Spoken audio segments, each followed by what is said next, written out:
El rapto no debe confundirse con la segunda venida de Jesucristo, ¿verdad? Porque estos dos son los más grandes, importantes eventos relacionados con el regreso de Cristo en los últimos días. Y son dos eventos completamente separados, diferentes participantes, tiempos y locaciones. Entonces, cuando alguien, ¿verdad?, dice, es que han llegado hasta atreverse a decir que es un rapto secreto.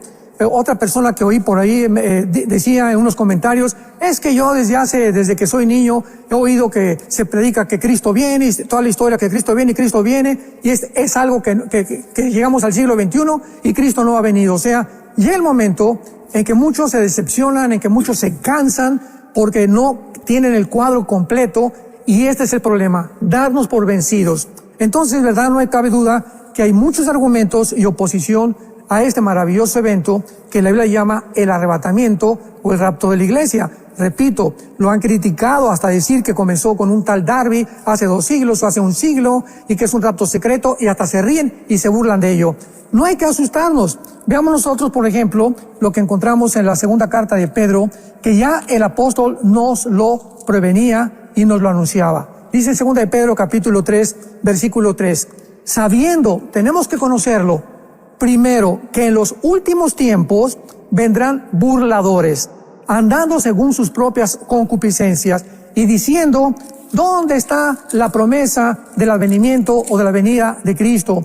Porque desde el día en que los padres durmieron, todas las cosas permanecen así como desde el principio de la creación. Y estos ignoran voluntariamente, o sea, de una forma deliberada, no quieren buscar la verdad. Ya se conformaron, que los convencieron de que estos son mentiras, y lo creen y lo siguen transmitiendo y lo siguen predicando. Y esto no es honesto delante de Dios. Me vuelvo a repetir, yo oigo algo, mi responsabilidad es venir a las Escrituras, porque la Escritura se interpreta con las mismas Escrituras. Así que pues el rapto es uno de estos temas, ¿verdad?, tan controversiales, y es lógico.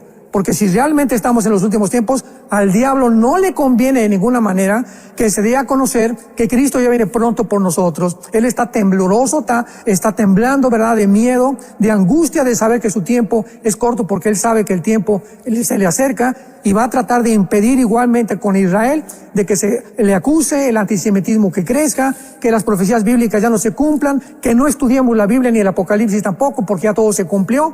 Este es el ataque que tiene la Biblia. Y nosotros, como dice Primera de Pedro, debemos de presentar defensa de la esperanza que hay en nuestros corazones. Vamos a comenzar a desmenuzar, porque es una imposibilidad, tanto de carácter escatológico como apologético también, o teológico, la posición de que el rapto y la segunda venida son el mismo evento, o peor todavía, que ni siquiera existe un arrebatamiento, o como le llaman, un rapto secreto de la iglesia. Vamos a poner en primer lugar la evidencia de la resurrección, como lo acabas de mencionar. En la primera carta a los Tesalonicenses, capítulo 4, versículo 14 en adelante, encontramos esta doctrina acerca del arrebatamiento de la iglesia. Así que para comenzar, sí existe la palabra arrebatamiento, y sí existe un evento que se va a dar a cabo, que lo explica claramente el apóstol Pablo. No lo podemos arrancar de la Biblia. Dice así, versículo 13, primera de Tesalonicenses 4, versículo 13. Tampoco queremos, hermanos, que ignoren acerca de los que duermen, o sea, de los que han muerto, para que no se entristezcan como los otros que no tienen esperanza. Porque si creemos que Jesús murió y resucitó, traerá Dios con Jesús a los que durmieron en Él. O sea, de este arrebatamiento, ¿de qué se trata? De la resurrección de los muertos en Cristo. ¿Quiénes son los que han muerto en Cristo? Desde Pentecostés hasta el día del arrebatamiento. En Cristo es cuando, 1 Corintios 12, 13, todos fuimos bautizados por el mismo Espíritu, a un mismo cuerpo, que es Jesucristo. De cualquier denominación que tú puedas pertenecer, todos los cristianos pertenecemos a un cuerpo. El cuerpo es de Jesucristo, Él es la cabeza. Entonces, todos los que estamos desde Pentecostés, unidos, amalgamados, bautizados con el Espíritu Santo en el cuerpo de Cristo, somos los que formamos parte de este evento que se llama el rapto o el arrebatamiento de la iglesia. Entonces, esto es importante porque vamos a ver que hay un orden en la resurrección. Ahorita regresamos, vayamos a 1 Corintios capítulo 15 y veamos este orden delineado claramente por el apóstol Pablo otra vez. 1 Corintios capítulo 15, versículo 22 en adelante. Porque así como en Adán todos mueren, también en Cristo todos vamos a vivir, todos vamos a ser resucitados, todos vamos a ser vivificados. Pero cada uno en su debido orden, o sea, hay un orden para las resurrecciones. Primero Cristo y las primicias. Cristo fue el primer hombre resucitado que pudo regresar con un cuerpo glorificado para no morir jamás. Antes de Cristo, los que murieron siguieron viviendo, como Lázaro, como la muchacha joven que resucitó Pablo en el libro de los Hechos, volvieron a vivir, pero Cristo muere y ya no va a volver jamás a vivir. Es el primero. Después, las primicias. Dice la Biblia que después de Cristo, muchos de los que estaban en la tumba resucitaron y se aparecieron a muchas personas. Y luego dice, los que son, ¿de quién? Los que son de Cristo. O sea, la próxima resurrección es la de nosotros, la de los cristianos, los que somos de Cristo, los que pertenecemos al cuerpo de Cristo, vamos a resucitar. Si no vemos este orden, pues no podemos entender, ¿verdad?, que después de nosotros va a haber otras resurrecciones, porque en la Biblia, en Juan capítulo 5, dijo Jesucristo, porque muchos resucitarán para salvación y otros para vida eterna. Entonces aquí parecería que las dos resurrecciones son iguales. Ya las cartas nos las explican claramente de los apóstoles, que no es así. La primera resurrección es la de los cristianos, la de los testigos, de la segunda venida de Cristo y los que resucitan al final del milenio. Todas las resurrecciones, escuchemos, todas las resurrecciones que pertenecen a los santos de Dios están clasificados dentro de la primera resurrección. La segunda resurrección, que es la resurrección para muerte, es la de los incrédulos en el juicio del gran trono blanco, Apocalipsis 20, del 11 al 15. Entonces, tengamos en orden en nuestra cabeza que si la primera resurrección es la de los cristianos en el arrebatamiento, no puede ser igual a la segunda venida, porque en la segunda venida, ¿verdad?, van a resucitar los muertos del Antiguo Testamento, como lo dice más adelante, lo vamos a ver, el libro de Daniel. Entonces, es importante que podamos establecer estas bases, porque entonces la resurrección de nosotros es primero. Luego continúa leyendo Pablo en el versículo 15, regresamos a primera de Tesalonicenses capítulo 4, versículo 15. Por lo cual, decimos esto en palabra del Señor, que nosotros que vivimos, que habremos quedado hasta la venida del Señor, no precederemos a los que durmieron. O sea, va a haber una generación que vamos a estar vivos y no vamos a resucitar antes que los que murieron. Vamos a ver que los que murieron en Cristo resucitan primero que nosotros en Cristo desde Pentecostés a nuestros días, porque el Señor mismo, con voz de mando, con voz de arcángel y con trompeta de Dios, descenderá del cielo y los muertos otra vez en Cristo resucitarán primero. ¿Quiénes? Los muertos en Cristo. Luego nosotros, los que vivimos, los que hayamos quedado, seremos arrebatados. En la segunda venida no hay arrebatamiento. La palabra arrebatamiento, arpazo, en el griego, viene del latín raptarus. Por eso significa el rapto o el arrebatamiento. Entonces, seremos arrebatados juntamente con ellos en las nubes. En las nubes, Cristo en el arrebatamiento no baja a la tierra, ni en la segunda venida baja a la tierra con nosotros y se queda en la tierra. Ya no subimos al cielo hasta el milenio o hasta el estado eterno.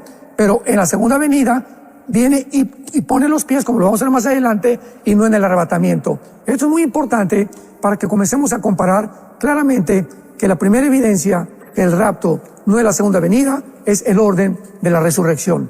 En la primera carta a los Corintios, capítulo 15, 1 Corintios capítulo 15, escuchemos con cuidado. Versículo 51. Dice el apóstol Pablo: he aquí, les digo, un misterio. Vamos por orden. Los misterios del Antiguo Testamento, el misterio del arrebatamiento, acordémonos que el rapto es un misterio. Es muy importante el misterio de la iglesia, Efesios 3, el misterio del cuerpo de Cristo. Todos los misterios del Nuevo Testamento son verdades no reveladas en el Antiguo Testamento. En el Antiguo Testamento no fueron reveladas, el Espíritu Santo no dio la revelación, fue parcial en el Antiguo Testamento y la completó en el Nuevo Testamento.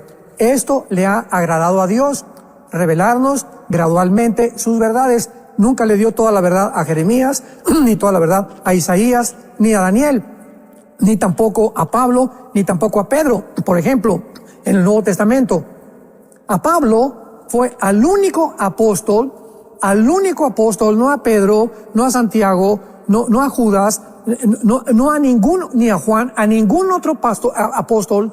Cristo le reveló el rapto de la iglesia. Se lo reveló nada más a Pablo como un misterio, o sea, como una verdad que no se encontraba en el Antiguo Testamento. La segunda venida de Jesucristo, por el amor de Dios, en el Antiguo Testamento hay más de 35 citas de la segunda venida de Jesucristo. La segunda venida de Jesucristo nunca fue un misterio. Que el Mesías iba a regresar no fue misterio. El rapto sí es un misterio que no estaba en el Antiguo Testamento, por lo que es lógica la deducción y la conclusión. No puede ser el rapto igual a la segunda venida, porque el rapto es un misterio que no fue revelado hasta el Nuevo Testamento.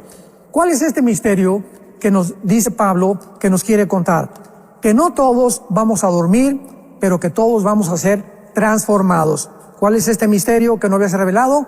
Que habrá una generación, los que estamos vivos, cuando venga Cristo en el arrebatamiento, que no vamos a morir. Vamos a ser transformados en un abrir y cerrar de ojos, dice, y a la final trompeta, porque se tocará la trompeta, y los muertos serán resucitados incorruptible, y nosotros, ¿qué cosa? Transformados inmediatamente. Este arrebatamiento no es en secreto, no es un secreto, es algo que ya está revelado. Cuando hablamos de que es un secreto, estamos inclusive usando un lenguaje antibíblico, porque la palabra misterio, esto es muy interesante, que se traduce musterión en el griego, en el Antiguo Testamento es ras, y nunca se traduce en el Antiguo Testamento como misterio, sino como secreto. Por ejemplo, en Daniel capítulo 2, cuando está revelando el secreto de la visión del rey Nabucodonosor. Entonces la palabra misterio, musterión en el griego, es la palabra en el Antiguo Testamento se tradujo secreto. Entonces cuando decimos, el rapto es un secreto, burlándose de esto, estamos usando un lenguaje antibíblico porque estamos contradiciendo la Biblia. El rapto ya no es un secreto, ni el rapto tampoco es un misterio, para que nos vayamos entendiendo poco a poco. Entonces, esto es importante porque también se menciona que cuando venga el arrebatamiento será tocada una trompeta, la última trompeta. Si hay la última trompeta, tiene que haber habido pues la novena, la octava, la séptima, la sexta, etcétera, etcétera. Y cuando hablamos que la séptima trompeta del Apocalipsis en ese tiempo va a ser el rapto, nos equivocamos. ¿Por qué? Porque, en primer lugar, en el libro de los Números, en el Antiguo Testamento, Dios le dio a Moisés y a Josué shofares y trompetas de plata. ¿Con qué propósito?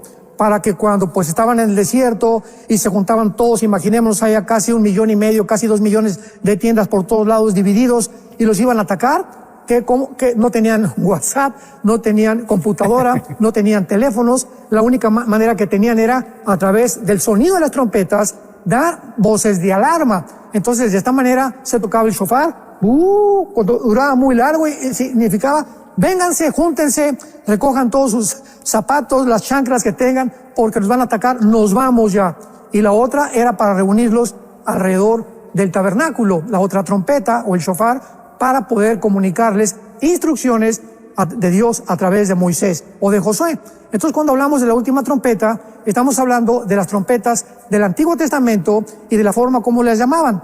La séptima trompeta del Apocalipsis es para juicio, no es para llamar a su pueblo. Entonces, esta trompeta es para llamarnos a todos y solamente nosotros la vamos a oír. Solamente los cristianos vamos a oír esa trompeta. Los demás no van a oír absolutamente nada. Entonces dice la Biblia que el Señor, ¿verdad?, con voz de mando y con voz de arcángel tocará la trompeta y nosotros vamos a ser transformados en el arrebatamiento. Ahora, muy bien, los participantes, ¿verdad?, menciona el apóstol Juan, vayamos al libro del Apocalipsis, quiénes van a participar en el rapto y quiénes van a participar en la segunda venida de Jesucristo. Todo esto nos está ayudando a separar ¿verdad? Aquí la A, aquí la B, este es el aceite y este es el arroz. No mezclemos todavía los eventos porque entonces descomponemos completamente el plan de la redención de Dios. Dice en Apocalipsis capítulo 6, versículo del 9 en adelante, el quinto sello, Apocalipsis 6, versículo 9. Cuando abrió el quinto sello, vi bajo el altar las almas de los que habían sido muertos por causa de la palabra de Dios y por el testimonio que tenían. Juan vio en el cielo, debajo del altar, a todos los muertos mártires, todos los que murieron por causa de su testimonio, que hasta el final nunca negaron la verdad de Cristo, y todos aquellos que fueron sacrificados por decir la verdad o por causa de Jesucristo. Estos muertos o estos almas en el cielo clamaban a voz, no perdieron las cuerdas vocales, tenían cuerdas vocales nuevas. Vemos que en el cielo podemos continuar transmitiendo el sonido, porque estaban hablándole a Dios y Dios los estaba escuchando, y ellos tampoco perdieron el oído porque también escuchaban a Dios. Qué interesante es esto, ¿verdad? Que no vamos a perder los sentidos en nuestro nuevo cuerpo resucitado o cuando estemos en el cielo. Y le pedían a Dios, ¿cuándo vas a juzgar a la sangre de los que moran en la tierra?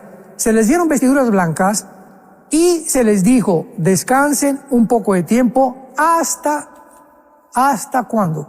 Hasta que se complete el número de sus consiervos y hermanos que van a ser muertos como ustedes. O sea, hasta que toda la tribulación pase y todos los muertos que va a sacrificar el anticristo, hasta entonces no van a poder juntarse todos los que van a resucitar al final de la resurrección, que es la segunda venida. Veamos esto en Apocalipsis capítulo 20, versículo 3 y 4. Apocalipsis 20, versículo 3 y 4, dice lo siguiente. Y lo arrojó al abismo, está hablando de Satanás, y lo encerró y puso su sello sobre él, para que no engañara más a las naciones, hasta que fueran cumplidos 1000 años, y después debe ser desatado por un poco de tiempo. Aquí hay una verdad muy grande, ¿verdad? Que es, ahora sí, contra los hermanos amilianistas. Dicen que ya se cumplió todo esto y que Satanás está atado. Bueno, si es verdad esto, ¿por qué Efesios 6, Pablo manda que nos pongamos una armadura? Si el diablo está atado, pues ¿para qué nos tenemos que proteger de él? Porque en 1 Pedro capítulo 5 dice el apóstol Pedro, tengan cuidado porque el diablo anda como león rugiente buscando a quien devorar. Entonces todavía no está atado, por el amor de Dios. El diablo está vivito y coleando. Y dice más adelante, versículo 4, y vi tronos, y se sentaron sobre ellos los que recibieron la facultad de juzgar. Y vi las almas, acordémonos del cuarto sello, de los que están muertos y las almas en el cielo. Vi las almas de los decapitados por causa del testimonio de Jesús y por la palabra de Dios, quienes, los que no habían adorado a la bestia ni a su imagen y que no recibieron la marca en sus frentes ni en sus manos, y vivieron y reinaron con Cristo 1000 años. Esto todavía no hay nadie que mate a una gran congregación de millones de personas.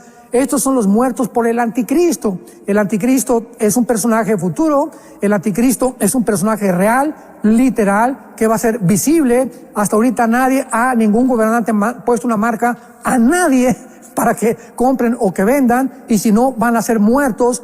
Esto se cumple en el futuro. Y en el futuro, estos muertos que murieron durante la tribulación son los que van a resucitar después de nosotros del rapto. ¿Por qué? Dice el versículo 5, pero los otros muertos no volvieron a vivir hasta que se cumplieron 1000 años. Esta es la primera resurrección. Dichoso y santo el que tiene parte en la primera resurrección. La segunda muerte no tiene potestad sobre ellos, sino que serán sacerdotes de Dios y de Cristo y reinarán con él 1000 años. O sea, esto no puede ser alegórico, esto no puede ser metafórico, esto no se puede espiritualizar por el amor de Dios. Vamos a reinar físicamente. En Apocalipsis 3, Cristo le promete a la iglesia, los que venzan van a reinar conmigo. Entonces, tendríamos que espiritualizar toda la Biblia por el amor de Dios. Este es el problema cuando queremos alegorizar o espiritualizar o metaforizar cosas que no están escritas en la palabra de Dios. Entonces, ¿quiénes somos los participantes del rapto? Aquellos que estamos en la primera resurrección, formando parte en el arrebatamiento, y nuestros hermanos que hayan muerto como Cristo, al final van a ser resucitados y van a formar parte también del milenio junto con nosotros en el reino mesiánico de Cristo. Ya hemos visto claramente, ¿verdad?, la imposibilidad porque es un misterio, la imposibilidad porque los participantes somos únicamente el cuerpo de Cristo. Veamos ahora el lugar, porque todo es importante, el tiempo, el lugar, los participantes. Para poder enjuiciar a un acusado en un tribunal tiene que haber el juez, que es el que dicta la sentencia, un jurado, un abogado que acusa, un abogado que defiende. Entonces así estamos, ¿verdad?, cuando estamos debatiendo, cuando estamos argumentando. Aquí están mis evidencias, y el jurado es la gente que escucha, desde luego. Así que cada quien va a tener su opinión de acuerdo a lo que lo escucha y la forma como tú lees la palabra de Dios. Dice Juan capítulo 14. Leámoslo con mucho cuidado. Esta es la tercera evidencia de que el rapto no es igual a la segunda venida y que es 7 años antes de la segunda venida de Jesucristo. No se turbe vuestro corazón, es Cristo en la antesala de su crucifixión. Son las últimas palabras que Cristo comienza a dirigirle a los discípulos, porque Él percibe que están nerviosos, angustiados, estresados, todavía no entienden lo que está pasando. No se turbe vuestro corazón, creen en Dios, crean también en mí. En la casa de mi Padre muchas moradas hay. Si no fuera así, yo lo hubiera dicho. Voy pues, o sea, cuando se fue Jesucristo, en la primera venida, voy a preparar lugar para ustedes. ¿A qué se fue Cristo al cielo? A prepararnos un lugar. Y si me fuere, y os prepararé el lugar, vendré otra vez y os tomaré a mí mismo, para que donde yo estoy, ustedes también estén. En la segunda venida, Cristo viene con nosotros y ya no nos lleva al cielo. Se queda con nosotros a establecer su reino mesiánico. En el rapto, viene por nosotros, nos toma con Él y nos lleva ¿a dónde? Al cielo. Entonces, la iglesia va a estar en el cielo, la segunda venida de Cristo. Los cristianos estamos en la tierra. Cuando viene la segunda venida, ya no nos lleva con Él otra vez al cielo. Nos quedamos 1000 años con Él a establecer su reino. Nosotros venimos en la segunda venida con Él a establecer su reino. Y veamos esta verdad en el libro de Zacarías, en el Antiguo Testamento, capítulo 14. Veamos cómo en la segunda venida no viene por nosotros, viene con nosotros para quedarnos en la tierra. En el rapto nos viene para llevarnos con Él al cielo. A ese lugar es donde la iglesia va a estar mientras la tribulación pase en el mundo. Dice Zacarías 14, hablando de la segunda venida de Jesucristo. Versículo 4. Se afirmarán sus pies en aquel día, la segunda venida de Jesucristo, no el rapto, la segunda venida de Jesucristo. Se afirmarán sus pies, vendrá Jesucristo y se afirmarán sus pies en el monte de los olivos, en la segunda venida, que está enfrente de Jerusalén. El monte de los olivos se partirá por el medio, hacia el oriente y hacia el occidente, haciendo un valle muy grande, etcétera, etcétera. Versículo 6. Y acontecerá que en ese día no habrá luz clara ni oscura. El rapto es invisible. Aquí va a haber fenómenos cósmicos en la segunda venida. Y dice la Biblia en el versículo 5, y vendrá Jehová, mi Dios, y con Él, ¿quiénes? Todos los santos. Aquí no son los ángeles. Los santos se nos llama en el Antiguo Testamento, no a los ángeles. Viene con todos los ángeles. Y en Apocalipsis 19, versículo 11 al 15, y vendrá el verbo de Dios montado en un caballo blanco, y lo acompañarán en caballos blancos. ¿Quiénes? Nosotros, los que venimos con Él. Nunca se montan los ángeles en los caballos. El ejército que viene con Cristo somos nosotros, que venimos a ser coronados, a establecer reinos mesiánicos aquí en la tierra. Así que este lugar es muy importante como tercera evidencia de que el rapto no es igual a la segunda venida, ni tampoco el rapto es secreto, ni tampoco va a ser algo que no existe. Es más claro que el agua a la luz de las Escrituras. Viene Jesucristo por nosotros, vendré otra vez y os tomaré a mí mismo, para lambano en el griego, que significa os tomaré a mí mismo. En la segunda venida no viene y hace esto, viene con juicio, viene como el Rey de Reyes, viene a destruir al anticristo, al falso profeta, a encadenar al Satanás por 1000 años. En la segunda venida viene con nosotros a juzgar. En Juan 14 está diciendo, vendré por ustedes y os tomaré a mí mismo y me los voy a llevar ¿a dónde? A donde yo estoy.